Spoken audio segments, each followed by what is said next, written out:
ਭਾਈ ਕਵੀ ਮਹਾਕਵੀ ਭਾਈ ਸੰਤੋਖ ਸਿੰਘ ਜੀ ਜਦੋਂ ਇਤਿਹਾਸ ਲਿਖ ਰਹੇ ਸੀ ਨਾ, ਤਾਂ ਕਹਿੰਦੇ ਮੈਂ ਕਲਕੱਤੇ ਠਹਿਰਿਆ ਹੋਇਆ ਸੀ। ਕਲਕੱਤੇ ਸ਼੍ਰੀ ਗੁਰੂ ਨਾਨਕ ਸਾਹਿਬ ਮਹਾਰਾਜ ਜੀ ਦਾ ਸਥਾਨ ਹੈ, ਔਰ ਪਾਤਸ਼ਾਹ ਦੇ 2-3 ਸਥਾਨ ਨੇ ਉਹ ਜਗ੍ਹਾ ਉੱਤੇ, ਸੰਗਤ ਉੱਥੇ ਜਾਂਦੀ ਰਹਿੰਦੀ ਹੈ। ਚੰਦਰਕੋਟ 150 ਕਿਲੋਮੀਟਰ ਦੀ ਵਿੱਥ ਉੱਤੇ ਉਹ ਵੀ ਸਥਾਨ ਹੈ ਜਿੱਥੇ ਭੂਮੀਏ ਚੋਰ ਨੂੰ ਉਪਦੇਸ਼ ਦਿੱਤਾ, ਉਹ ਵੀ ਗੁਰੂ ਨਾਨਕ ਸਾਹਿਬ ਦਾ ਉੱਥੇ। ਕਹਿੰਦੇ ਮੈਂ ਕਲਕੱਤੇ ਠਹਿਰਿਆ ਹੋਇਆ ਸੀ ਤੇ ਮੈਂ ਉੱਥੋਂ 150 ਕਿਲੋਮੀਟਰ ਚੰਦਰਕੋਟ ਦਾ ਇਤਿਹਾਸ ਲਿਖਣਾ ਸੀ ਜਿੱਥੇ ਮੈਂ ਠਹਿਰਿਆ ਸੀ। ਛੋਟਾ ਜਿਹਾ ਕਸਬਾ ਸੀ।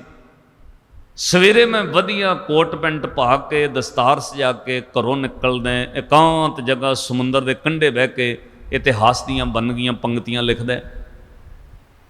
ਰਸਤੇ ਵਿੱਚ ਇੱਕ ਛੋਟਾ ਜਿਹਾ ਚਾਹ ਦਾ ਖੋਖਾ ਆਉਂਦਾ, ਉੱਥੋਂ ਮੈਂ 1 ਪੈਸਾ ਦੇ ਕੇ ਚਾਹ ਪੀਂਦਾ। ਰੋਜ਼ ਦੀ ਰੂਟੀਨ ਬਣ ਗਈ। ਕਹਿੰਦੇ ਇੱਕ ਦਿਨ ਉਸੇ ਚਾਹ ਦੇ ਖੋਖੇ ਉੱਤੇ ਇੱਕ ਭਿਖਾਰੀ ਆ ਗਿਆ। ਉਹਨੇ ਆ ਕੇ ਭਾਈ ਸੰਤੋਖ ਸਿੰਘ ਨੇ ਮੋਹਰੇ ਹੱਥ ਕਰਕੇ ਕਿਹਾ, ਭਾਈ ਮੈਂ ਵੀ ਚਾਹ ਪੀਣੀ ਹੈ, ਕੋਈ ਪੈਸਾ ਦਾਨ ਕਰ।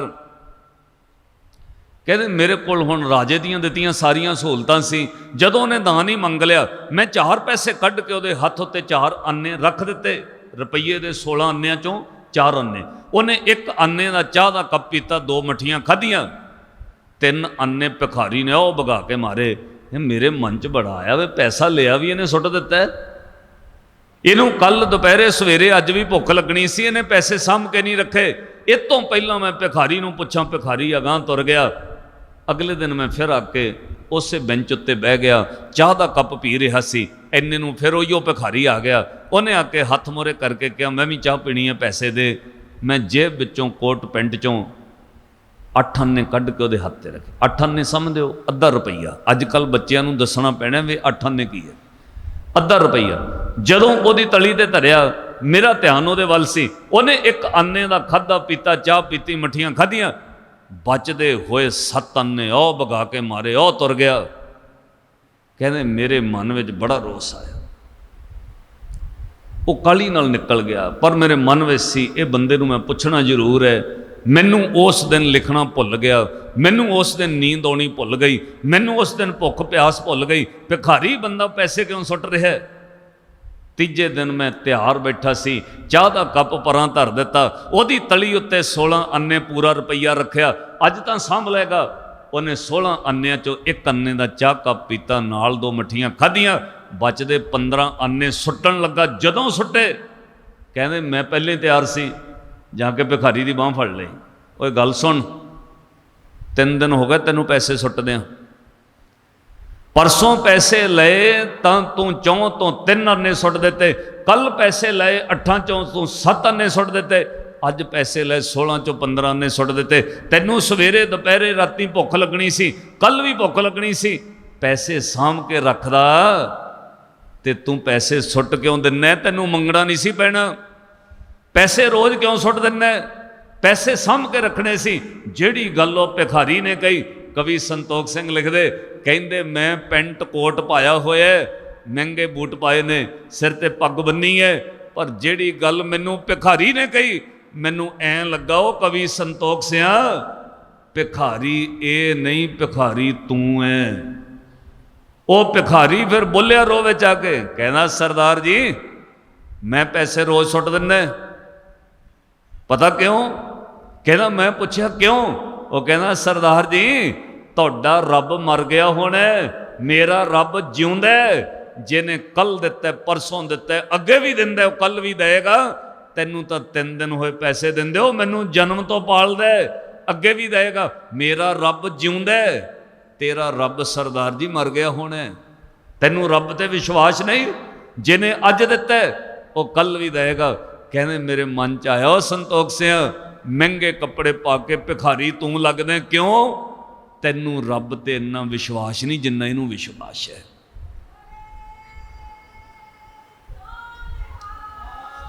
ਇਹਨੂੰ ਕਹਿੰਦੇ ਨੇ ਗੁਰੂ ਦਾ ਗਿਆਨ। ਸਿੱਖ ਦੇ ਅੰਦਰ ਗੁਰੂ ਦਾ ਗਿਆਨ ਹੋਣਾ ਚਾਹੀਦਾ, ਆਪਣੇ ਗੁਰੂ ਤੇ ਭਰੋਸਾ ਹੋਣਾ ਚਾਹੀਦਾ। ਫਿਰ ਡਿਪਰੈਸ਼ਨ, ਚਿੰਤਾ, ਪਰੇਸ਼ਾਨੀ ਨਹੀਂ ਹੋਏਗੀ। ਇਹ ਗੁਰੂ ਤੇ ਵਿਸ਼ਵਾਸ ਹੋਣਾ ਚਾਹੀਦਾ। ਗੁਰਪੂਰਾ ਭੇਟਿਓ ਵਡ ਭਾਗੀ, ਮਨੈ ਭਇਆ ਪ੍ਰਗਾਸਾ, ਕੋਈ ਨਾ ਪਹੁੰਚਣ ਹਾਰਾ ਦੂਜਾ। ਆਪਣੇ ਸਾਹਿਬ ਕਾ ਪ੍ਰਵਾਸਾ, ਆਪਣੇ ਸਤਿਗੁਰ ਕੈ ਬਲਿਹਾਰੈ। ਅੱਗੇ ਸੁਖ ਪਾਛੈ ਸੁਖ ਸਹਿਜਾ ਘਰ ਆਨੰਦ ਹਮਾਰੇ। ਸਿੱਖ ਨੂੰ ਵਿਸ਼ਵਾਸ ਹੋਣਾ ਚਾਹੀਦਾ, ਜਗ ਕੈ ਹਿਰਦੈ ਵਿਸ਼ਵਾਸ ਪ੍ਰਭ ਆਇਆ। ਤਤ ਗਿਆਨ ਤਿਸ ਮਨ ਪ੍ਰਗਟਾਇਆ, ਇਹ ਗਿਆਨ ਹੈ। ਅੱਛਾ, ਤਿੰਨ ਚੀਜ਼ਾਂ ਧਰਮ ਵਿੱਚ ਇੰਪੋਰਟੈਂਟ ਨੇ, ਇੱਕ ਗਿਆਨ, ਦੂਜਾ ਧਿਆਨ ਤੇ ਤੀਜਾ ਸਿਮਰਨ। ਪਾਤਸ਼ਾਹ ਦੀ ਫਿਲਾਸਫੀ ਜਿੰਨੀ ਵੀ ਗੁਰਮਤਿ ਦੀ ਰਹੀ ਹੈ ਉਹ ਤਿੰਨ ਗੱਲਾਂ ਤੇ ਰਹੀ ਹੈ। ਗੁਰੂ ਕੋਲੋਂ ਗਿਆਨ ਲੈਣਾ, ਸਿੱਖ ਦੇ ਅੰਦਰ ਧਿਆਨ ਹੋਣਾ ਚਾਹੀਦਾ, ਧਿਆਨ ਨਾਲ ਸਿਮਰਨ ਕਰਨਾ, ਤਿੰਨ ਹੀ ਚੀਜ਼ਾਂ ਨੇ। ਹੁਣ ਉਹ ਗਿਆਨ ਕਿੱਥੋਂ ਮਿਲਣਾ? ਉਹਨੂੰ ਮਹਾਰਾਜ ਕਹਿਣਗੇ ਕੁੰਭੇ ਬੱਧਾ ਜਲ ਰਹੇ, ਪੜੋ ਜਲ ਬਿਨ ਕੁੰਭ ਨਾ ਹੋਏ, ਗਿਆਨ ਕਾ ਬੱਧਾ ਮਨ ਰਹੇ, ਗੁਰ ਬਿਨ ਗਿਆਨ ਨਾ ਹੋਏ।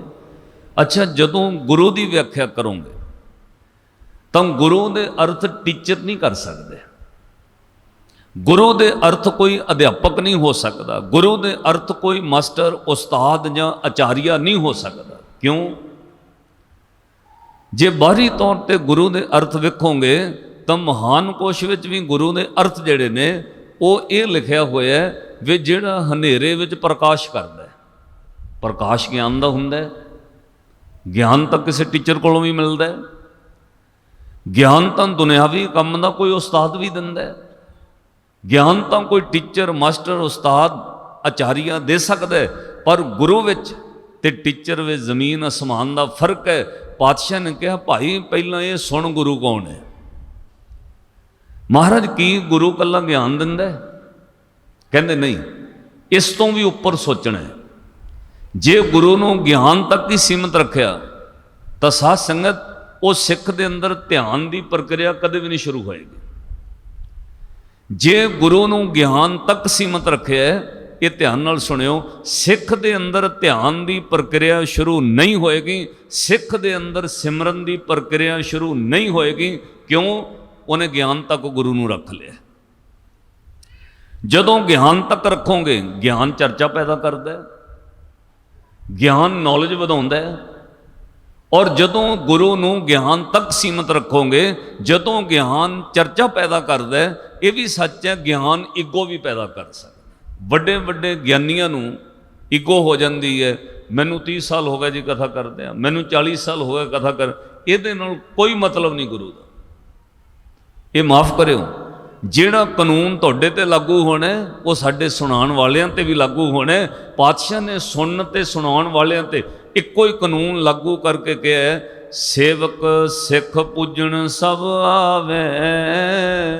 ਪੜੋ, ਸੇਵਕ ਸਿੱਖ ਪੂਜਣ ਸਭ ਆਵੇ, ਸਭ ਗਾਵੇ ਹਰ ਹਰ ਉਤਮ ਬਾਣੀ।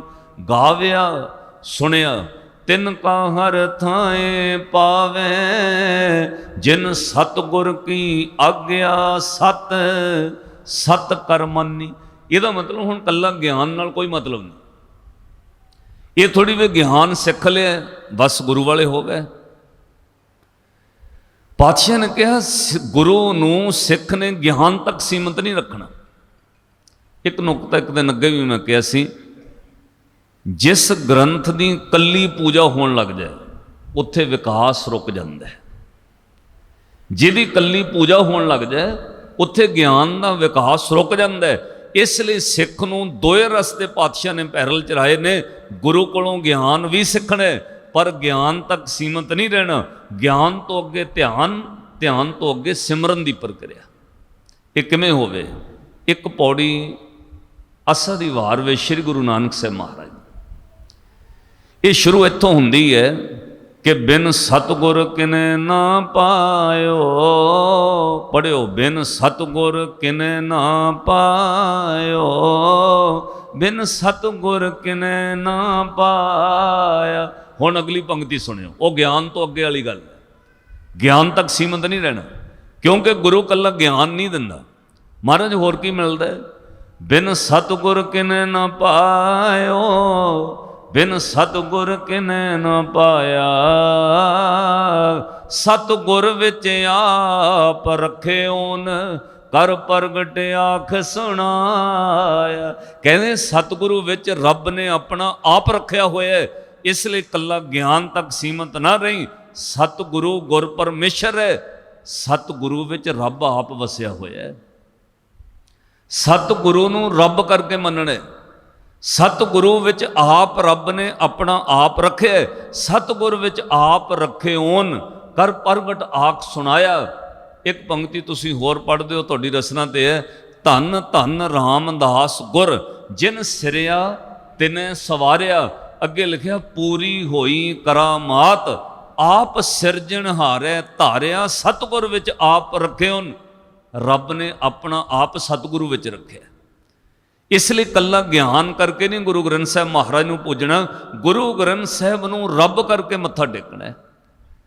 ਜਦੋਂ ਆਹ ਗੱਲ ਸਮਝ ਆਏਗੀ ਕਿ ਗੁਰੂ ਕੱਲੀ ਬਾਣੀ ਨਹੀਂ ਹੈ, ਮਹਾਰਾਜ ਹੋਰ ਕੀ ਹੈ, ਕਹਿੰਦੇ ਬਾਣੀ ਗੁਰੂ, ਗੁਰੂ ਹੈ ਬਾਣੀ, ਵਿੱਚ ਬਾਣੀ ਅੰਮ੍ਰਿਤ ਸਾਰੇ, ਗੁਰਬਾਣੀ ਕਹੈ ਸੇਵਕ ਜਨ ਮੰਨੈ। ਉਸ ਤੋਂ ਬਾਅਦ ਇੱਕ ਕ੍ਰਿਸ਼ਮਾ ਹੋਣਾ, ਪ੍ਰਤੱਖ ਗੁਰੂ ਨਿਸਤਾਰੇ।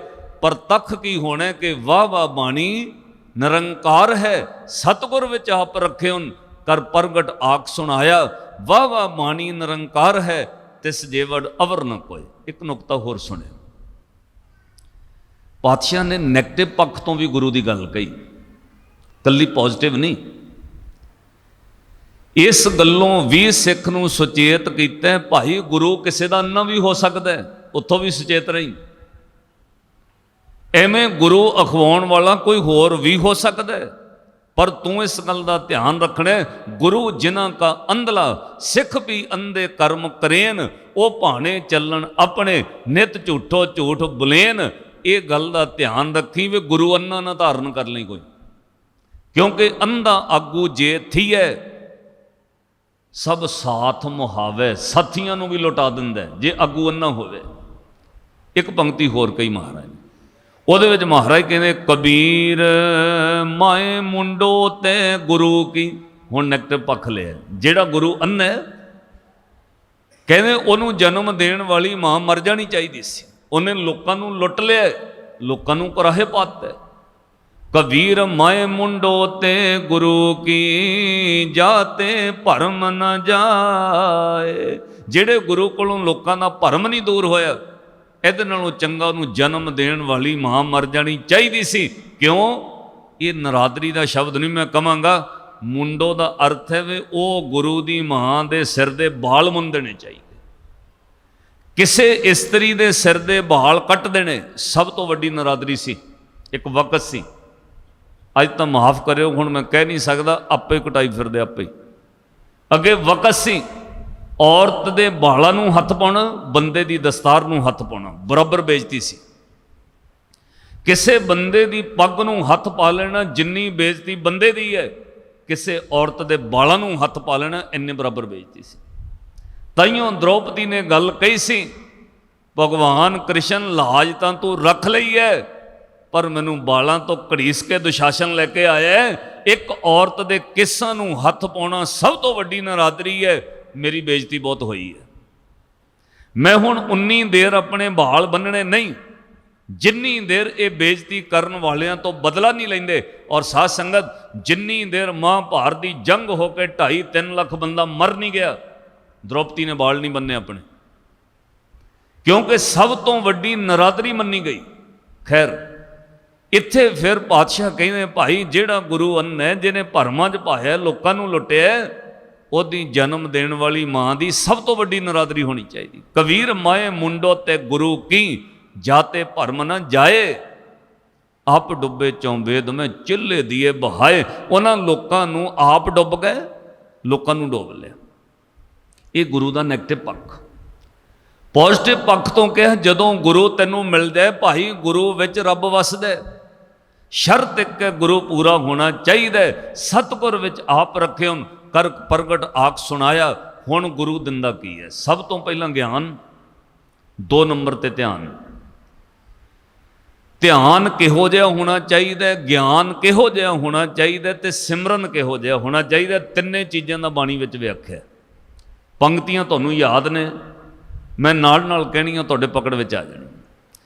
ਜਦੋਂ ਗੱਲ ਪਾਤਸ਼ਾਹ ਨੇ ਬਾਣੀ ਅੰਦਰ ਧਿਆਨ ਦੀ ਕਹੀ ਕਿ ਗੁਰੂ ਸਿੱਖ ਨੂੰ ਧਿਆਨ ਦਿੰਦਾ, ਬਾਰ-ਬਾਰ ਕਹਿਣਗੇ ਧਿਆਨ ਜੋੜ, ਅੱਛਾ, ਧਰਮ ਦੀ ਦੁਨੀਆ ਵਿੱਚ ਜਦੋਂ ਗੱਲ ਧਿਆਨ ਦੀ ਹੋਏਗੀ ਨਾ ਸਾਧ ਸੰਗਤ, ਉਦੋਂ ਇੱਕ ਨੁਕਤਾ ਨੋਟ ਕਰਿਓ, ਹਰ ਗੱਲ ਵਿੱਚ ਕਿਹਾ ਜਾਂਦਾ ਵੀ ਧਿਆਨ ਨਾਲ ਸਿਮਰਨ ਕਰੋ। ਅੱਛਾ, ਧਿਆਨ ਦੇ ਨਾਮ ਉੱਤੇ ਬੜਾ ਵੱਡਾ ਵਪਾਰ ਚੱਲਦਾ ਹੈ। ਆਨਲਾਈਨ ਉੱਤੇ ਤੁਸੀਂ ਵੇਖੋ, ਟੀਵੀ ਤੇ ਵੀ ਧਿਆਨ ਲਾਉਣਾ ਸਿਖਾਉਂਦੇ ਨੇ। ਉਹ ਧਿਆਨ ਕਿਵੇਂ ਲਾਉਣਾ ਟੀਵੀ ਤੇ ਵੀ ਸਿਖਾਇਆ ਜਾਂਦਾ। ਪਰ ਗੁਰੂ ਕੋਲੋਂ ਜਦੋਂ ਧਿਆਨ ਸਿੱਖਣ ਦੀ ਗੱਲ ਆਈ, ਉਦੋਂ ਸ੍ਰੀ ਗੁਰੂ ਗ੍ਰੰਥ ਸਾਹਿਬ ਮਹਾਰਾਜ ਦੀ ਬਾਣੀ ਨੇ ਕਿਹਾ, ਜੇ ਤੂੰ ਧਿਆਨ ਸਿੱਖਣਾ ਹੈ ਤਾਂ ਇੱਕ ਕੁੰਮੀ ਤੋਂ ਸਿੱਖ। ਕੁੰਮੀ ਤੋਂ, ਕੁੰਮੀ ਸਮਝਦੇ ਹੋ? ਇੱਕ ਹੁੰਦਾ ਕੱਛੂ, ਇੱਕ ਹੁੰਦਾ ਕੱਛੂ ਤੋਂ ਜਿਹੜੇ ਜਨਮ ਲੈਂਦੀ ਕੱਛੂ ਕੁੰਮੀ। ਉਹਦਾ ਉਦਾਹਰਨ ਗੁਰੂ ਗ੍ਰੰਥ ਸਾਹਿਬ ਮਹਾਰਾਜ ਦੀ ਬਾਣੀ 'ਚ ਆਇਆ। ਜਿਹੜੀ ਪਾਣੀ ਵਿੱਚ ਰਹਿਣ ਵਾਲੀ ਕੱਛੂ ਕੁੰਮੀ ਹੈ ਨਾ, ਉਹ ਆਪਣੇ ਅੰਡੇ ਬੱਚਿਆਂ ਦਾ ਜਨਮ ਕਦੇ ਵੀ ਪਾਣੀ 'ਚ ਨਹੀਂ ਦਿੰਦੀ। ਮੱਛੀ ਦੇ ਪੂੰਗ ਪਾਣੀ 'ਚ ਪੈਦਾ ਹੁੰਦੇ ਨੇ, ਕੱਛੂ ਕੁੰਮੀ ਦੇ ਬੱਚੇ ਜਿਹੜੇ ਨੇ ਉਹ ਅੰਡੇ ਦਿੰਦੀ ਹੈ, ਉਹ ਪਾਣੀ ਵਿੱਚ ਨਹੀਂ, ਪਾਣੀ ਤੋਂ ਬਾਹਰ ਰੇਤਲੀ ਜਗ੍ਹਾ ਤੇ। ਅੱਛਾ, ਜਦੋਂ ਉਹਨੇ ਪਾਣੀ ਤੋਂ ਬਾਹਰ ਆ ਕੇ ਰੇਤੇ ਉੱਤੇ ਕੁੰਮੀ ਨੇ ਆਪਣੇ ਅੰਡੇ ਦਿੱਤੇ, ਹੁਣ ਉਹ ਕੁੰਮੀ ਪਾਣੀ ਤੋਂ ਬਾਹਰ ਨਹੀਂ ਰਹਿ ਸਕਦੀ, ਉਹਦੀ ਮੌਤ ਹੋ ਜਾਏਗੀ। ਅੰਡੇ ਬਾਹਰ ਦੇ ਕੇ ਉਹ ਕੱਛੂ ਕੁੰਮੀ ਪਾਣੀ ਵਿੱਚ ਚਲੀ ਗਈ। ਔਰ ਪਾਤਸ਼ਾਹ ਨੇ ਜ਼ਿਕਰ ਕੀਤਾ, ਕਹਿੰਦੇ ਧਿਆਨ ਵੇਖੋ ਕਿੰਨਾ ਵੱਡਾ ਹੈ। ਉਹਨੇ ਆਪਣੇ ਦਿੱਤੇ ਹੋਏ ਅੰਡਿਆਂ ਨੂੰ ਨਿੱਘ ਨਹੀਂ ਦਿੱਤਾ, ਅੰਡਿਆਂ ਦੇ ਕੋਲ ਨਹੀਂ ਬੈਠੀ। ਕੁਝ ਜਾਨਵਰ ਅੰਡਿਆਂ ਤੇ ਬਹਿੰਦੇ ਨੇ, ਜਿਵੇਂ ਸੱਪ ਹੈ, ਉਹ ਸੱਪਣੀ ਜਨਮ ਦੇ ਕੇ ਅੰਡੇ ਦੇ ਕੇ ਉਹਦੇ ਉੱਪਰ ਬਹਿ ਜਾਂਦੀ ਹੈ। ਉਨੀ ਦੇਰ ਹਿਲਦੀ ਨਹੀਂ ਹੈ ਜਿੰਨੀ ਦੇਰ ਉਹਦੇ ਵਿੱਚੋਂ ਬੱਚਿਆਂ ਦਾ ਜਨਮ ਨਾ ਹੋ ਜਾਏ। ਇਸੇ ਲਈ ਉਹ ਭੁੱਖੀ ਰਹਿੰਦੀ ਹੈ। ਜਦੋਂ ਅੰਡੇ ਟੁੱਟਦੇ ਨੇ, ਕਈ ਆਪਣੇ ਬੱਚੇ ਖਾ ਜਾਂਦੀ। ਤਾਈਓ ਇਹ ਉਦਾਹਰਨ ਬਣੀ ਹੋਈ ਹੈ ਵੀ ਸੱਪਣੀ ਆਪਣੇ ਬੱਚੇ ਖਾ ਜਾਂਦੀ। ਅੱਛਾ, ਪਾਤਸ਼ਾਹ ਨੇ ਜ਼ਿਕਰ ਕੀਤਾ ਜਿਹੜੀ ਕੁੰਮੀ ਹੈ, ਕਹਿੰਦੇ ਭਾਈ ਉਹ ਪਾਣੀ ਤੋਂ ਬਾਹਰ ਤਾਂ ਰਹਿ ਨਹੀਂ ਸਕਦੀ। ਅੰਡੇ ਦੇ ਦਿੱਤੇ ਉਹਨੇ ਰੇਤਲੀ ਜਗ੍ਹਾ ਤੇ, ਉਸ ਤੋਂ ਬਾਅਦ ਪਾਣੀ ਵਿੱਚ ਚਲੀ ਗਈ। ਹੁਣ ਸਭ ਤੋਂ ਗਹਿਰਾ ਧਿਆਨ ਕੱਛੂ ਕੁੰਮੀ ਦਾ, ਉਹਨੇ ਪਾਣੀ ਵਿੱਚ ਰਹਿ ਕੇ ਧਿਆਨ ਬਾਹਰ ਆਪਣੇ ਅੰਡਿਆਂ ਤੇ ਰੱਖਿਆ। ਉਹਦੇ ਧਿਆਨ ਵਿੱਚ ਇੰਨੀ ਵੱਡੀ ਪਾਵਰ ਹੈ, ਉਹ ਅੰਡੇ ਸਹਿਜੇ ਸਹਿਜੇ ਫੁੱਟਦੇ ਨੇ, ਬੱਚੇ ਅੰਡਿਆਂ ਵਿੱਚੋਂ ਪਲ ਕੇ ਬਾਹਰ ਆਉਂਦੇ ਨੇ। ਉਹਦਾ ਧਿਆਨ ਇੰਨਾ ਗਹਿਰਾ ਹੈ, ਜਦੋਂ ਅੰਡੇ ਫੁੱਟਣਗੇ ਉਹਨੂੰ ਪਤਾ ਹੈ ਅੰਡੇ 'ਚੋਂ ਬੱਚਾ ਬਾਹਰ ਆਇਆ ਤੇ ਮਰ ਜਾਏਗਾ। ਜਦੋਂ ਅੰਡੇ 'ਚੋਂ ਉਹਦੇ ਬੱਚੇ ਦਾ ਜਨਮ ਹੁੰਦਾ, ਕੱਛੂ ਕੁੰਮੀ ਜਾ ਕੇ ਜਦੇ ਹੀ ਉਹਨੂੰ ਖਿੱਚ ਕੇ ਪਾਣੀ ਵਿੱਚ ਲੈ ਜਾਂਦੀ ਹੈ। ਜੇ ਉਹ ਅੰਡਾ ਫੁੱਟ ਕੇ ਬੱਚਾ ਬਾਹਰ ਰਹਿ ਜਾਏ, ਉਹਦੀ ਮੌਤ ਹੋ ਜਾਣੀ ਹੈ। ਕੱਛੂ ਕੁੰਮੀ ਦਾ ਧਿਆਨ ਇੰਨਾ ਗਹਿਰਾ ਹੈ, ਪਾਣੀ ਵਿੱਚ ਰਹਿੰਦਿਆਂ ਵੀ ਉਹਦਾ ਧਿਆਨ ਉਹਨਾਂ ਅੰਡਿਆਂ ਵਿੱਚ ਰਹਿੰਦਾ। ਜਿਵੇਂ ਹੀ ਬੱਚਿਆਂ ਦਾ ਜਨਮ ਹੁੰਦਾ, ਉਹ ਚੁੱਕ ਕੇ ਪਾਣੀ ਵਿੱਚ ਖਿੱਚ ਲਿਆਉਂਦੀ ਹੈ। ਕਹਿੰਦੇ ਉਹ ਸਿੱਖਾ, ਗੁਰੂ ਕੋਲੋਂ ਧਿਆਨ ਲਾਣਾ ਸਿੱਖ। ਤੂੰ ਰਵੇਂ ਸੰਸਾਰ ਦੇ ਆ ਮੋਹ ਮਾਇਆ ਦੇ ਜਲ ਵਿੱਚ। ਇੱਥੇ ਪੁੱਤਾਂ ਧੀਆਂ ਦਾ ਮੋਹ ਹੈ, ਕਾਰੋਬਾਰ ਦਾ ਮੋਹ ਹੈ, ਬੱਚਿਆਂ ਦਾ, ਪਰਿਵਾਰ, ਮਾਇਆ ਦਾ ਮੋਹ ਹੈ। ਇਸ ਮੋਹ ਦੇ ਜਲ ਵਿੱਚ ਰਹਿੰਦਿਆਂ ਤੇਰੀ ਸੁਰਤ ਦਾ ਧਿਆਨ ਗੁਰੂ ਦੇ ਸ਼ਬਦ ਵਿੱਚ ਚਾਹੀਦਾ, ਜਿਵੇਂ ਕੱਛੂ ਕੁੰਮੀ ਦਾ ਧਿਆਨ ਪਾਣੀ ਵਿੱਚ ਰਹਿੰਦਿਆਂ ਆਪਣੇ ਬੱਚਿਆਂ 'ਚ ਰਹਿੰਦਾ। ਤੈਨੂੰ ਘਰ ਪਰਿਵਾਰ ਛੱਡਣ ਦੀ ਲੋੜ ਨਹੀਂ ਹੈ, ਰਹਿ ਕਾਰੋਬਾਰ ਵਿੱਚ, ਪਰਿਵਾਰ ਵਿੱਚ, ਪਰ ਤੇਰੇ ਚਿੱਤ ਦਾ ਧਿਆਨ ਗੁਰੂ ਦੇ ਸ਼ਬਦ ਵਿੱਚ ਹੋਣਾ ਚਾਹੀਦਾ। ਕਿਰਤ ਕਰਮ ਕਰਦਿਆਂ ਜਪਦਾ ਰਹਿ ਸਤਨਾਮ ਸ੍ਰੀ ਵਾਹਿਗੁਰੂ। ਤੇਰੇ ਧਿਆਨ ਵਿੱਚ ਹੋਵੇ, ਤੂੰ ਬਾਜ਼ਾਰ ਵਿੱਚ ਵੀ ਹੋਵੇਂ, ਬਾਜ਼ਾਰ ਦਾ ਅਸਰ ਨਹੀਂ ਹੋਏਗਾ ਤੇਰੇ ਤੇ। ਇਹਨੂੰ ਫਿਰ ਪਾਤਸ਼ਾਹ ਨੇ ਬਾਣੀ ਅੰਦਰ ਕਿਹਾ, ਸ਼ਬਦ ਇੱਥੋਂ ਸ਼ੁਰੂ ਹੋਣਾ ਹੈ। ਭਗਤ ਧੰਨਾ ਜੀ ਦਾ ਸ਼ਬਦ ਹੈ, ਰੇ ਚਿਤ ਚੇਤਸ ਕੀਨੇ ਦਇਆਲ ਦਮੋਦਰ ਬਿਵੈ ਨਾ ਜਾਣ ਸਕੋਈ। ਜੇ ਧਾਵੇਂ ਬ੍ਰਹਮੰਡ ਖੰਡ ਕੋ ਕਰਤਾ ਕਰੇ ਸੋ ਹੋਈ। ਅੱਗੇ ਲਿਖਿਆ, ਜਨਨੀ ਕੇਰੇ ਉਦਰ ਉਦਕ ਮੈਂ ਪਿੰਡ ਕੀਆ 10 ਦੁਆਰਾ। ਦੇ ਆਹਾਰ ਅਗਨ ਮੈਂ ਰੱਖਿਆ ਐਸਾ ਖਸਮ ਹਮਾਰਾ। ਉਤੋਂ ਅੱਗੇ ਧਿਆਨ ਦੀ ਪੰਕਤੀ ਆਈ, ਜਿੱਥੇ ਸਾਹਿਬ ਕਹਿੰਦੇ ਕੁੰਮੀ ਜਲ ਮੈਂ ਤਨ ਤਿਸ ਵਾਹਰ। ਭਾਈ ਉਹਦੇ ਬੱਚੇ ਤਾਂ ਬਾਹਰ ਨੇ, ਆਪ ਪਾਣੀ ਵਿੱਚ ਹੈ। ਉਹ ਧਿਆਨ ਉਹਦਾ ਬੱਚਿਆਂ 'ਚ ਰਹਿੰਦਾ। ਕੁੰਮੀ ਜਲ ਮੈਂ ਤਨ ਤਿਸ ਬਾਹਰ, ਪੰਖ ਖੀਰ ਤਿਨ ਨਾਹੀ। ਪੂਰਨ ਪਰਮਾਨੰਦ ਮਨੋਹਰ, ਸਮਝ ਦੇਖ ਮਨ ਮਾਹੀ। ਇੱਦਾਂ ਇਹ ਮੇਰੇ ਮਨਾ ਸਮਝ, ਕੁੰਮੀ ਦੇ ਧਿਆਨ ਵਾਂਗ ਤੇਰਾ ਵੀ ਧਿਆਨ ਹੋਣਾ ਚਾਹੀਦਾ। ਇੱਕ ਮੈਂ ਸੌਖੀ ਉਦਾਹਰਨ ਦਾ ਸ਼ਬਦ ਕਹਿ ਦਾਂ। ਭਗਤ ਨਾਮਦੇਵ ਸਾਹਿਬ ਦਾ ਸ਼ਬਦ ਹੈ, ਕਹਿੰਦੇ ਛੋਟੀ ਉਮਰੇ ਬੱਚੇ ਪਤੰਗ ਉਡਾਉਂਦੇ ਨੇ। ਪਤੰਗ ਅੱਗੇ ਲਿਫਾਫੇ ਕਾਗਜ਼ਾਂ ਦਾ ਬਣਾਉਂਦੇ ਸੀ, ਹੁਣ ਬਣੇ ਬਣਾਏ ਮਿਲਦੇ ਨੇ। ਜਦੋਂ ਬੱਚਾ ਪਤੰਗ ਉਡਾਉਂਦਾ, ਆਕਾਸ਼ ਵਿੱਚ ਉਹਦਾ ਪਤੰਗ ਉੱਡਦਾ ਅਸਮਾਨ ਵਿੱਚ, ਉਹ ਬੱਚਾ ਨਾਲ ਦੇ 5-4 ਬੱਚਿਆਂ ਨਾਲ ਗੱਲਾਂ ਵੀ ਕਰਦਾ, ਪਰ ਉਹਦਾ ਧਿਆਨ ਆਪਣੇ ਪਤੰਗ 'ਚ ਰਹਿੰਦਾ, ਕਿਤੇ ਕੋਈ ਪੇਚਾ ਲਾ ਕੇ ਤੋੜ ਨਾ ਜਾਵੇ, ਪਤੰਗ ਫਸ ਨਾ ਜਾਏ, ਕਿਸੇ ਟਾਹਣੀ 'ਚ ਪਤੰਗ ਨਾ ਫਸ ਜਾਏ। ਨਾਲ ਦਿਆਂ ਨਾਲ ਗੱਲਾਂ ਵੀ ਕਰਦਾ, ਪਰ ਸੁਰਤ ਦਾ ਧਿਆਨ ਪਤੰਗ ਵਿੱਚ ਰਹਿੰਦਾ। ਸੁਨਿਆਰ ਗ੍ਰਾਹਕਾਂ ਨਾਲ ਗੱਲਾਂ ਵੀ ਕਰਦਾ, ਪਰ ਧਿਆਨ ਉਹਦਾ ਸੋਨੇ ਦੀ ਘੜਤ ਵਿੱਚ ਰਹਿੰਦਾ। ਕਦੇ ਤੁਸੀਂ ਵੇਖਿਓ ਸੁਨਿਆਰ ਤੁਹਾਡੇ ਨਾਲ 20 ਗੱਲਾਂ ਕਰੇ, 20 ਗਹਿਣੇ ਮੋਹਰੇ ਦਿਖਾਵੇ, ਉਹਦਾ ਧਿਆਨ ਆਪਣੇ ਗਹਿਣਿਆਂ ਤੇ ਹੁੰਦਾ, ਉਹ ਗਹਿਣੇ ਨਹੀਂ ਘਟਣ ਦਿੰਦਾ। ਐਂ ਤਾਂ ਲੋਕ ਚੰਨੀ ਚੁੱਕ ਕੇ ਜੇਬ 'ਚ ਪਾ ਕੇ ਉਹਦੀਆਂ 20 ਚੰਨੀਆਂ ਚੋਰੀ ਹੋ ਜਾਣ, ਉਹਦਾ ਧਿਆਨ ਆਪਣੇ ਸੋਨੇ 'ਚ ਹੁੰਦਾ। ਸਾਰਿਆਂ ਨਾਲ ਗੱਲਾਂ ਕਰਦਾ, ਰੇਟ ਵੀ ਵਿਖਾਉਂਦਾ, ਦੂਜੇ ਨੂੰ ਵੀ ਬੋਲਦਾ, ਪਰ ਉਹਦਾ ਧਿਆਨ ਉਹਦੇ ਵਿੱਚ। ਕਹਿੰਦੇ ਸਿੱਖਾ ਇੱਦਾਂ ਪਰਿਵਾਰ ਸੰਸਾਰ ਵਿੱਚ ਕਾਰੋਬਾਰ ਵਿੱਚ ਰਹਿ, ਗੁਰੂ ਕੋਲੋਂ ਸਿੱਖੋ ਧਿਆਨ ਕਿਵੇਂ ਲਾਉਣਾ ਹੈ। ਸਭ ਕੁਝ ਰਹਿੰਦਿਆਂ ਜਪ ਸਤਨਾਮ ਸ੍ਰੀ ਕਾਗ। ਉੱਥੇ ਭਗਤ ਨਾਮਦੇਵ ਸਾਹਿਬ ਦਾ ਸ਼ਬਦ, ਅਨੀਲੇ ਕਾਗਦ ਕਾਟੀਲੇ ਗੁੱਡੀ, ਗੁੱਡੀ ਦਾ ਅਰਥ ਪਤੰਗ। ਅਨੀਲੇ ਕਾਗਦ ਕਾਟੀਲੇ ਗੁੱਡੀ, ਆਕਾਸ਼ ਮਦੇ ਭਰਮੀ ਅਲੇ, ਪੰਚ ਜਨਾਂ ਸਿਉ ਬਾਤ ਬਤਊਗਾ, ਚੀਤ ਸਡੋਰੀ ਰਾਖੀ ਅਲੇ, ਮਨ ਰਾਮ ਨਾਮਾ ਬੇਦੀ ਅਲੇ, ਜੈਸੇ ਕਨਕ ਕਲਾ ਚਿੱਤ ਮਾਂਡੀ ਅਲੇ। ਜਿਵੇਂ ਸੁਨਿਆਰ ਦਾ ਚਿੱਤ ਸੋਨੇ ਵਿੱਚ ਰਹਿੰਦਾ, ਬੱਚੇ ਦਾ ਚਿੱਤ ਪਤੰਗ ਵਿੱਚ ਰਹਿੰਦਾ, ਇੱਦਾਂ ਸੰਸਾਰ ਵਿੱਚ ਰਹਿੰਦੇ ਤੇਰਾ ਚਿੱਤ, ਤੇਰਾ ਧਿਆਨ ਗੁਰੂ ਵਿੱਚ ਰਹਿਣਾ ਚਾਹੀਦਾ। ਧਿਆਨ ਸਿੱਖ ਗੁਰੂ ਕੋਲੋਂ। ਉਹ ਤੋਂ ਅਗਲੀ ਗੱਲ ਆ ਗਈ ਗਿਆਨ ਦੀ। ਗਿਆਨ ਦੀ ਉਦਾਹਰਨ ਭਾਈ ਗੁਰਦਾਸ ਸਾਹਿਬ ਨੇ ਦਿੱਤੀ, ਕਹਿੰਦੇ ਕੋਇਲ ਕੋਲੋਂ ਸਿੱਖ, ਕੋਇਲ ਕੋਲੋਂ। ਇਹ ਮੰਨਣ ਵਿੱਚ ਆਇਆ, ਜਿਹੜੇ ਡਿਸਕਵਰੀ ਵੇਖਦੇ ਨੇ ਉਹਨਾਂ ਨੂੰ ਪਤਾ ਹੈ, ਕੋਇਲ ਆਪਣੇ ਬੱਚੇ ਜਿਹੜੇ ਅੰਡੇ ਦਿੰਦੀ ਹੈ, ਸਾਧ ਸੰਗਤ, ਉਹ ਕੌਣੀ, ਕੌਣੀ ਸਮਝਦੇ ਹੋ, ਕਾਂ ਦੇ ਬੱਚੇ। ਅੱਛਾ, ਕੌਣੀ ਦੇ ਅੰਡਿਆਂ ਵਿੱਚ ਆਪਣੇ ਅੰਡੇ ਰਲਾ ਦਿੰਦੀ ਹੈ।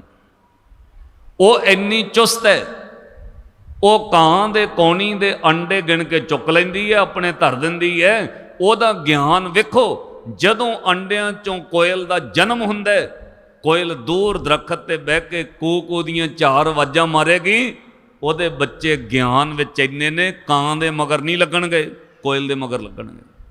ਸਿੱਖਾ ਤੇਰਾ ਗਿਆਨ ਇੰਨਾ ਹੋਣਾ ਚਾਹੀਦਾ, ਤੈਨੂੰ ਕੋਈ ਦੁਨਿਆਵੀ ਤੌਰ ਤੇ ਲੁੱਟਣ ਲਈ ਕਵੇ ਇੱਧਰ ਆ ਜਾਓ, ਇੱਧਰ ਆ ਮਿਲਦਾ, ਇੱਧਰ ਆ ਜਾਓ, ਇੱਧਰ ਆ ਮਿਲਦਾ, ਨਹੀਂ। ਤੇਰੀ ਸੁਰਤ ਵਿੱਚ ਗਿਆਨ ਤੈਨੂੰ ਗੁਰੂ ਦੇ ਸ਼ਬਦ ਦਾ ਚਾਹੀਦਾ। ਤੈਨੂੰ ਪਤਾ ਹੋਵੇ ਆ ਉਪਦੇਸ਼ ਮੇਰੇ ਗੁਰੂ ਦਾ, ਮੈਂ ਆਪਣੇ ਗੁਰੂ ਦਾ ਦਰ ਛੱਡ ਕੇ ਕਿਸੇ ਹੋਰ ਪਾਸੇ ਨਹੀਂ ਜਾਣਾ। ਆਪਣੇ ਇੱਥੋਂ ਲੱਗ ਗਈ ਹੈ ਗੜ੍ਹ ਸ਼ੰਕਰ। ਇਤਿਹਾਸ ਦੀ ਸਾਖੀ ਹੈ, ਸ਼੍ਰੀ ਗੁਰੂ ਅਰਜਨ ਦੇਵ ਮਹਾਰਾਜ ਦੇ ਸਿੱਖ ਇੱਥੇ ਆ ਕੇ ਗੜ੍ਹ ਸ਼ੰਕਰ ਰੁਕ ਗਏ ਨੇ, ਲੱਗ ਕੇ ਪਹਾੜੀ ਇਲਾਕੇ 'ਚ ਪ੍ਰਚਾਰ ਕੀਤਾ, ਰੌਲਾ ਪੈ ਗਿਆ। ਇੱਕ ਜੋਗੀ ਆਇਆ ਜੀ, ਉਹਦੀ ਤਪੱਸਿਆ ਬਹੁਤ ਹੈ, ਉਹਦੇ ਜਿਹੜੇ ਦਰਸ਼ਨ ਕਰੇ ਉਹਨੂੰ ਸਵਰਗ ਮਿਲਦਾ। ਲੋਕੀ ਦਰਸ਼ਨ ਕਰਨ ਚਲੇ ਗਏ, ਸਾਰੇ ਦਰਸ਼ਨ ਕਰਨ ਜਾਂਦੇ ਨੇ, ਪਰ ਗੁਰੂ ਅਰਜਨ ਦੇਵ ਮਹਾਰਾਜ ਦਾ ਸਿੱਖ ਨਹੀਂ ਜਾ ਰਿਹਾ। ਉਹ ਜਦੋਂ ਕਿਸੇ ਨੇ ਜੋਗੀ ਨੂੰ ਖਬਰ ਦਿੱਤੀ ਵੀ ਤੁਹਾਡੇ ਇਲਾਕੇ ਦੇ ਸਾਰੇ ਲੋਕ ਤੁਹਾਡੇ ਦਰਸ਼ਨ ਕਰਨ ਆਏ, ਪਰ ਇੱਕ ਗੁਰੂ ਅਰਜਨ ਦੇਵ ਮਹਾਰਾਜ ਦਾ ਸਿੱਖ ਹੈ, ਉਹ ਨਹੀਂ ਆ ਰਿਹਾ। ਕਹਿੰਦੇ ਉਹਨੂੰ ਜਾ ਕੇ ਕਹੋ ਬਈ ਤੈਨੂੰ ਦੁੱਗਣਾ ਸਵਰਗ ਮਿਲੇਗਾ ਜੇ ਤੂੰ ਆ ਜਾਏ। ਉਹਨੂੰ ਜਾ ਕੇ ਕਹੇ ਤੇਰੇ ਵਾਸਤੇ ਆਫਰ ਦਿੱਤਾ ਜੋਗੀ ਨੇ, ਜੇ ਤੂੰ ਦਰਸ਼ਨ ਕਰ ਲੈ ਤੈਨੂੰ ਦੂਜਿਆਂ ਨਾਲੋਂ ਡਾਢਾ ਦੁੱਗਣਾ ਸਵਰਗ ਮਿਲੇਗਾ। ਉਹ ਸਿੱਖ ਦਾ ਜਵਾਬ ਪਤਾ ਕੀ ਸੀ? ਕਹਿੰਦਾ ਮੇਰੇ ਗੁਰੂ ਦਾ ਉਪਦੇਸ਼ ਹੈ, ਅਸੀਂ ਨਰਕ ਤੇ ਸੁਰਗ ਦੋਵੇਂ ਰੱਦ ਕਰ ਦਿੱਤੇ ਨੇ। ਇਹ ਮੇਰੇ ਗੁਰੂ ਦਾ ਹੁਕਮ ਹੈ ਕਿ ਸੁਰਗ ਨਰਕ ਦੋ ਰੱਦ, ਸੰਤਨ ਦੋ ਰੱਦੇ, ਹਮ ਕਾਹੂ ਕੀ ਕਾਣ ਨਾ ਕੱਢਦੇ, ਆਪਣੇ ਗੁਰ ਪ੍ਰਸਾਦੇ। ਮੇਰੇ ਕੋਲ ਗੁਰੂ ਦਾ ਪ੍ਰਸਾਦ ਇੰਨਾ ਵੱਡਾ ਹੈ, ਮੈਨੂੰ ਨਰਕ ਸਵਰਗ ਦੀ ਕੋਈ ਪਰਵਾਹ ਨਹੀਂ। ਜਦੋਂ ਫਿਰ ਜੋਗੀ ਨੇ ਆਫਰ ਦਿੱਤਾ 5 ਗੁਣਾ ਵੱਧ ਸਵਰਗ, ਤਾਂ ਵੀ ਨਾ ਗਿਆ। ਅਖੀਰ ਫਿਰ ਜੋਗੀ ਆਪ ਆਇਆ, ਕਹਿੰਦਾ ਸਾਰੀ ਕੁੱਲ ਦੁਨੀਆ ਢੁੱਕ ਗਈ ਹੈ, ਇੱਕ ਗੁਰੂ ਦਾ ਸਿੱਖ ਨਹੀਂ ਆਇਆ। ਵੇਖਾਂ ਤੇ ਸਹੀ ਕਿੰਨਾ ਵੱਡਾ ਸਿਦਕੀ ਹੈ, ਮੈਂ ਉਹਦੇ ਦਰਸ਼ਨ ਕਰਾਂ। ਜਦੋਂ ਆ ਕੇ ਦਰਵਾਜ਼ਾ ਖੜਕਾਇਆ ਭਾਈ ਗੜੀਏ ਦਾ, ਕਹਿੰਦੇ ਮੈਨੂੰ ਦਰਸ਼ਨ ਦੇ। ਜੋਗੀ ਕਹਿੰਦੇ, ਉਹ ਗੁਰੂ ਦਾ ਸਿੱਖ ਕਹਿੰਦਾ ਮੈਂ ਨਹੀਂ ਤੇਰੇ ਦਰਸ਼ਨ ਕਰਨੇ। ਕਹਿੰਦਾ ਮੇਰੇ ਨਾਲ ਦਰਸ਼ਨ ਕਰ, ਪਰ ਗੁਰੂ ਦੇ ਸਿੱਖਾਂ ਮੈਨੂੰ ਦਰਸ਼ਨ ਦੇ। ਉਹ ਤੇਰਾ ਇੰਨਾ ਵੱਡਾ ਸਿਦਕ, ਮੈਂ ਤੈਨੂੰ ਇੰਨਾ ਕੁਝ ਕਹਿ ਕੇ ਤੈਨੂੰ ਆਫਰ ਦਿੱਤਾ, ਤੂੰ ਡੋਲਿਆ ਨਹੀਂ। ਮੈਂ ਤੇਰੇ ਦਰਸ਼ਨ ਕਰਨ ਆਇਆ, ਜਿਹੜਾ ਡੋਲਦਾ ਨਹੀਂ ਉਹ ਕਿਹੋ ਜਿਹਾ ਸਿੱਖ? ਇਹਨੂੰ ਕਹਿੰਦੇ ਗਿਆਨ। ਇੱਥੇ ਸਾਧ ਸੰਗਤ ਮਾਫ ਕਰਿਓ, ਸਿੱਖ ਸਾਰਿਆਂ ਦਾ ਸਤਿਕਾਰ ਕਰਦਾ, ਪਰ ਇੱਕ ਕੰਮ ਨੈੱਟ ਤੇ ਚੱਲਿਆ ਹੋਇਆ, ਇੱਧਰ ਇੱਕ ਜੋਗੀ ਉਹ ਬੰਦਗੀ ਕਰਨ ਵਾਲੇ ਸਾਰੇ ਚੰਗੇ ਨੇ, ਉਂਝ ਜਾਣਾ ਚੰਗੀ ਗੱਲ ਹੈ, ਪਰ ਕਈ ਸਿੱਖ ਜਾ ਕੇ ਉਹਨਾਂ ਕੋਲੋਂ ਰਾਹ ਪੁੱਛਣ ਲੱਗ ਪਏ। ਗੁਰੂ ਗ੍ਰੰਥ ਸਾਹਿਬ ਮਹਾਰਾਜ ਦਾ ਦਰ ਛੱਡ ਕੇ ਉਹ ਜੋਗੀ ਕੋਲ ਜਾਂਦੇ ਨੇ, ਜੀ ਅਸੀਂ ਬਿੰਦਰਾਬਨ ਜਾ ਕੇ ਆਏ ਹਾਂ ਜੀ, ਉੱਥੋਂ ਕੁਝ ਪੁੱਛ ਕੇ ਆਏ ਹਾਂ।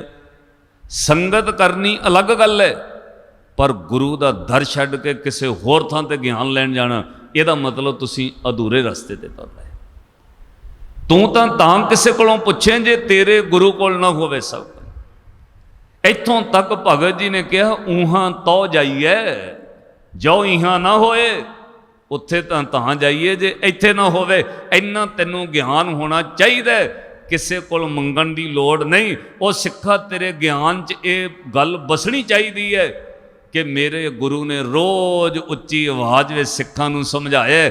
ਇੱਕ ਗੁਰਦੁਆਰੇ ਵਿੱਚ ਰੋਜ਼ 2 ਵਾਰ ਪੜ੍ਹਿਆ ਜਾਂਦਾ ਹੈ, ਹਰ ਰੋਜ਼ ਨੋਰਮਲ ਤੌਰ ਤੇ ਇੱਕ ਗੁਰਦੁਆਰੇ 'ਚ ਹਰ ਰੋਜ਼ 2 ਵਾਰ ਪੜ੍ਹਿਆ ਜਾਂਦਾ ਹੈ। ਦਰਬਾਰ ਸਾਹਿਬ 5 ਵਾਰ ਪੜ੍ਹਿਆ ਜਾਂਦਾ ਹੈ, ਸਾਨੂੰ ਸਮਝਾਉਣ ਵਾਸਤੇ। ਜਦੋਂ ਅਰਦਾਸ ਸ਼ੁਰੂ ਹੋਣੀ ਹੈ, ਉਦੋਂ ਹੀ ਗੁਰੂ ਨੇ ਉੱਚੀ ਆਵਾਜ਼ ਵਿੱਚ ਹੋਕਾ ਦੇਣਾ, ਸਾਚੇ ਸਾਹਿਬਾ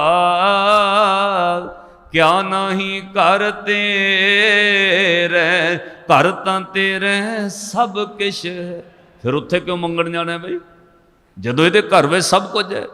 ਸਿੱਖ ਨੂੰ ਗਿਆਨ ਹੋਣਾ ਚਾਹੀਦਾ ਕਿ ਘਰ ਤਾਂ ਤੇਰੇ ਸਭ ਕੁਛ ਹੈ, ਜਿਸ ਨੇ ਸੋ ਪਾਵੇ। ਪੜੋ, ਘਰ ਤਾਂ ਤੇਰੇ ਸਭ ਕੁਛ ਹੈ, ਜਿਸ ਨੇ ਸੋ।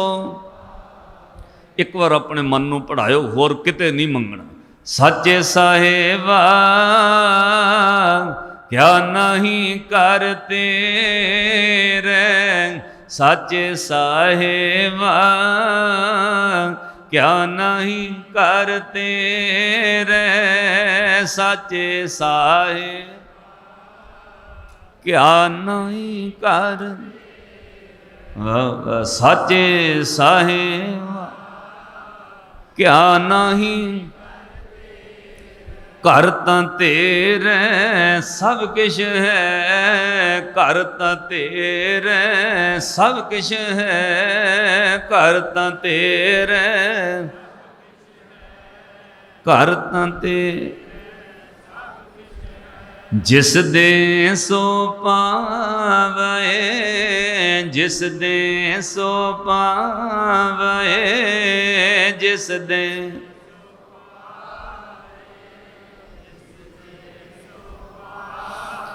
ਸਾਚੇ ਸਾਹਿਬਾ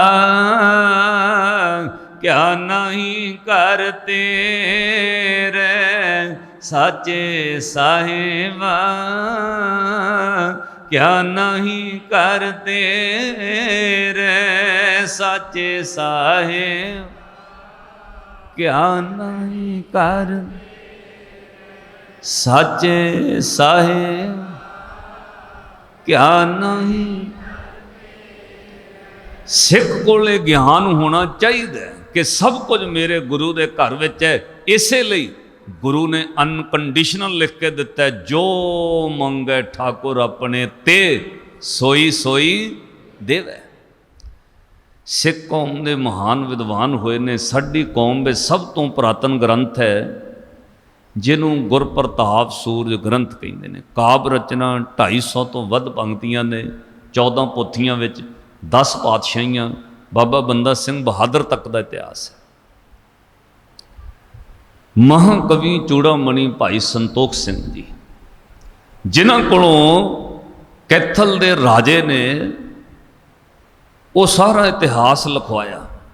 90 ਵਾਲੇ ਕੈਥੇ ਵਾਲੇ ਰਾਜਿਆਂ ਨੇ ਕਿਹਾ ਵੀ ਜਿੰਨਾ ਮਰਜ਼ੀ ਪੈਸਾ ਲੱਗ ਜਾਏ, ਜਿੱਥੇ ਜਿੱਥੇ ਗੁਰੂ ਇਤਿਹਾਸ ਹੈ ਉੱਥੇ ਜਾ ਕੇ ਬਹਿ ਕੇ ਲਿਖੋ, ਉੱਥੋਂ ਦੀ ਸਟੋਰੀ ਜਾ ਕੇ ਪਤਾ ਕਰਕੇ ਲਿਖੋ। ਬਹੁਤੇ ਥਾਵਾਂ ਤੇ ਕਵੀ ਜੀ ਨੇ ਲਿਖਿਆ ਵੀ ਜਾ ਕੇ ਮੈਂ ਵੇਖਿਆ। ਅੱਛਾ, ਮੈਨੂੰ ਪਤਾ ਹੈ ਉਹਦੇ ਵਿੱਚ ਕਈਆਂ ਥਾਵਾਂ ਤੇ ਮਿਲਾਵਟ ਹੈ, ਪਰ ਸਾਨੂੰ ਜਿਹੜੀ ਗਿਆਨ ਵਾਲੀ ਗੱਲ ਹੈ ਉਹ ਕੱਢ ਲੈਣੀ ਚਾਹੀਦੀ ਹੈ। ਜਿਹੜੀ ਕੋਈ ਦੂਜੀ ਗੱਲ ਉਹਦੇ ਵੱਲ ਧਿਆਨ ਨਹੀਂ ਦੇਣਾ ਚਾਹੀਦਾ।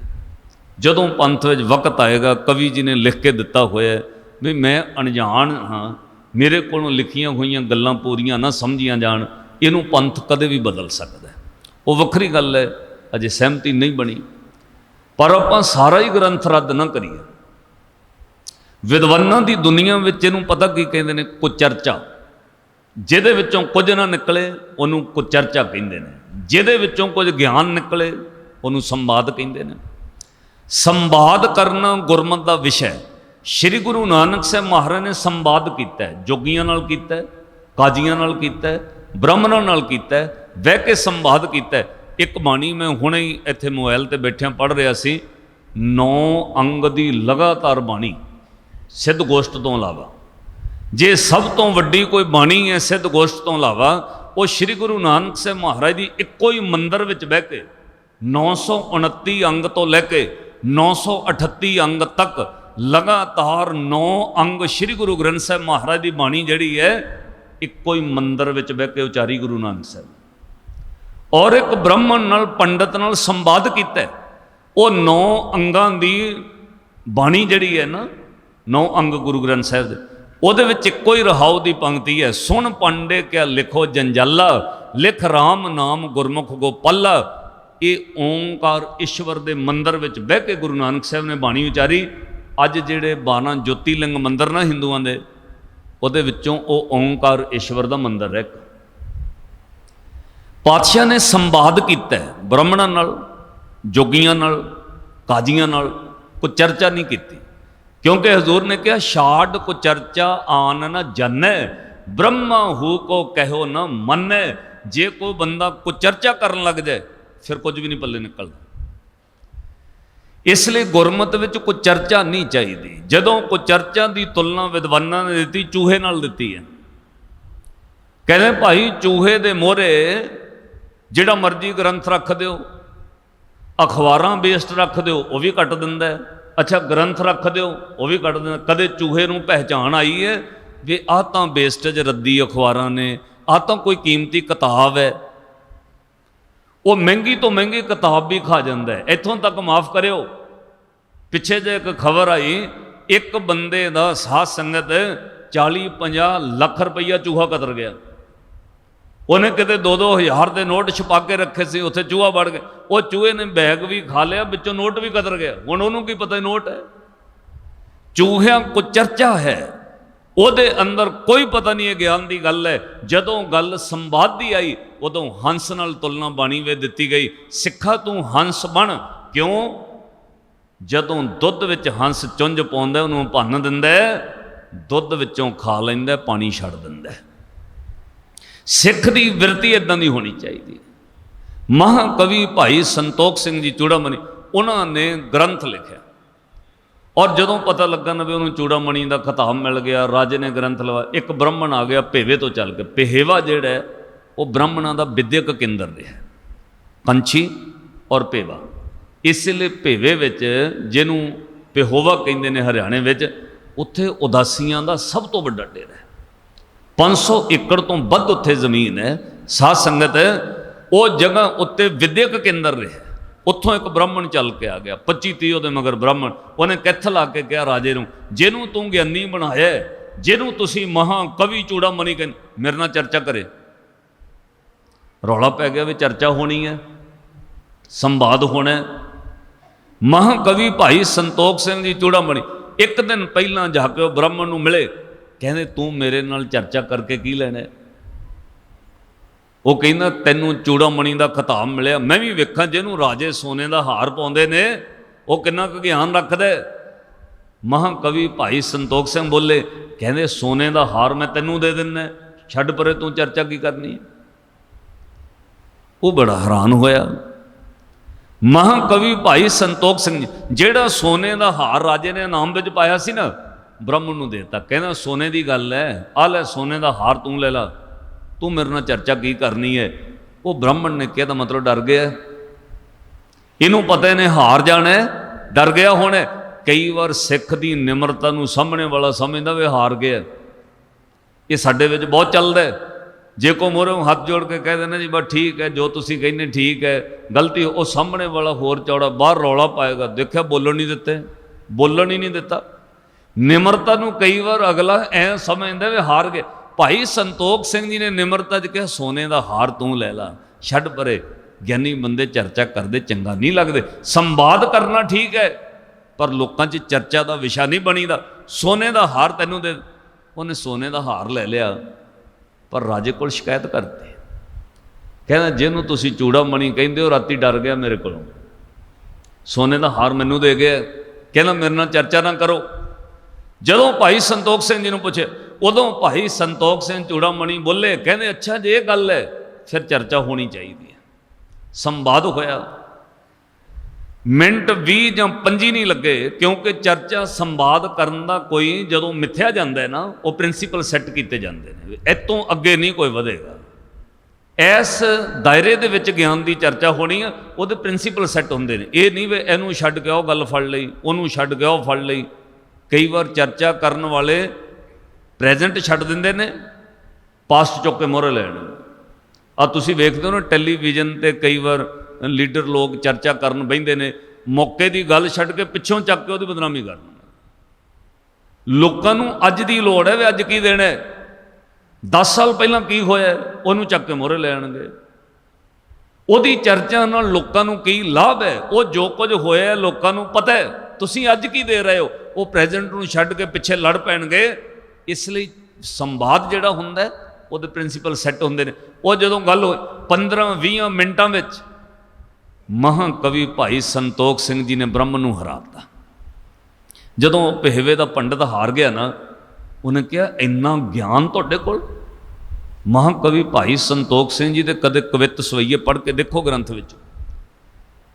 ਕਉ ਕਵੀ ਉਪਮਾ ਸੁਦੇਤ ਪਾਰ ਜਾਤ ਪਗ, ਕਉ ਕਹੇ ਗੁਰੂ ਪਗ ਕਮਲ ਅਮਲ ਹੈ, ਬਹਿ ਤੋ ਸਹਚੇਤ ਦੇਦ ਕਮਲ ਕਾਮਨਾ ਭਗਤ ਨੇ, ਵਸਰ और रजनी में एक से स्तुल है, लखे पद आदर न पहार जात कमल को, तन ते पग पग पहार जात ही कमल है, ਇੱਕੋ ਹੀ ਕਮਲ ਦੇ ਫੁੱਲ ਤੇ ਪਹਾਰ ਜਾਤ ਉੱਤੇ ਇੰਨਾ ਗੂੜਾ ਗਿਆਨ ਦੇ ਕਵਿੱਤ ਲਿਖੇ। ਕਹਿੰਦੇ ਜਦੋਂ ਉਹਨੇ ਹਰਾ ਦਿੱਤਾ ਨਾ ਭਾਈ ਸੰਤੋਖ ਸਿੰਘ, ਬ੍ਰਾਹਮਣ ਬੋਲਿਆ ਪੰਡਤ, ਕਹਿੰਦਾ ਤੇਰੇ ਕੋਲ ਇੰਨਾ ਗਿਆਨ ਹੈ, ਤੂੰ ਮੈਨੂੰ ਸੋਨੇ ਦਾ ਹਾਰ ਕਿਉਂ ਦਿੰਦਾ ਸੀ ਕਿ ਤੂੰ ਛੱਡ ਮੇਰੇ ਨਾਲ ਚਰਚਾ ਨਾ ਕਰ, ਰਹਿਣ ਦੇ। ਭਾਈ ਸੰਤੋਖ ਸਿੰਘ ਜੀ ਨੇ ਗੱਲ ਬੜੀ ਪਿਆਰੀ ਕਹੀ, ਕਹਿੰਦੇ ਗੁਰੂ ਨੇ ਸਿੱਖ ਨੂੰ ਗਿਆਨ ਦਿੱਤਾ, ਗਿਆਨ ਇਸ ਲਈ ਦਿੱਤਾ, ਉਹਨੇ ਗਿਆਨ ਨਾਲ ਆਪਣਾ ਜਨਮ ਸਫਲ ਕਰਨਾ, ਉਹਨੇ ਸੱਚ ਤੇ ਝੂਠ ਦੀ ਪਛਾਣ ਕਰਨੀ ਹੈ। ਪਰ ਮੇਰੇ ਗੁਰੂ ਨੇ ਗਿਆਨ ਇਸ ਲਈ ਨਹੀਂ ਦਿੱਤਾ ਉਹ ਕਿਸੇ ਨੂੰ ਹਰਾਉਂਦਾ ਫਿਰੇ, ਗਿਆਨ ਤੈਨੂੰ ਹਰਾਉਣ ਵਾਸਤੇ ਨਹੀਂ। ਇਸ ਲਈ ਮੈਂ ਚਾਹੁੰਦਾ ਸੀ ਕਿ ਜਿੱਤ ਹਾਰ ਵਾਲੇ ਝਗੜੇ 'ਚ ਨਹੀਂ ਪੈਣਾ ਚਾਹੀਦਾ, ਗਿਆਨ ਸਫਲ ਕਰਨ ਲਈ ਹੁੰਦਾ ਜਨਮ, ਜਿੱਤ ਹਾਰ ਵਾਸਤੇ ਥੋੜ੍ਹੀ ਹੁੰਦਾ। ਉਹ ਬ੍ਰਾਹਮਣ ਦੇ ਹੱਥ ਜੁੜ ਗਏ। ਇਤੋਂ ਅੱਗੇ ਤੀਜੀ ਅਵਸਥਾ ਸਿਮਰਨ ਦੀ ਹੈ। ਮੈਂ ਸਮੇਂ ਦੀ ਉਲੰਘਣਾ ਨਹੀਂ ਕਰਨੀ, ਸਿਮਰਨ ਦੀ ਗੱਲ ਆਪਾਂ ਫਿਰ ਕਿਤੇ ਅਗਲੇ ਦੀਵਾਨਾਂ 'ਚ ਕਰਾਂਗੇ। ਉਹਦਾ ਉਲੇਖ ਵੀ ਬਾਣੀ ਵਿੱਚ ਹੈ, ਸ਼ਬਦ ਤੁਸੀਂ ਘਰ ਜਾ ਕੇ ਪੜ੍ਹ ਲਿਓ, ਇਸ਼ਾਰਾ ਮੈਂ ਕਰ ਦੇਣਾ।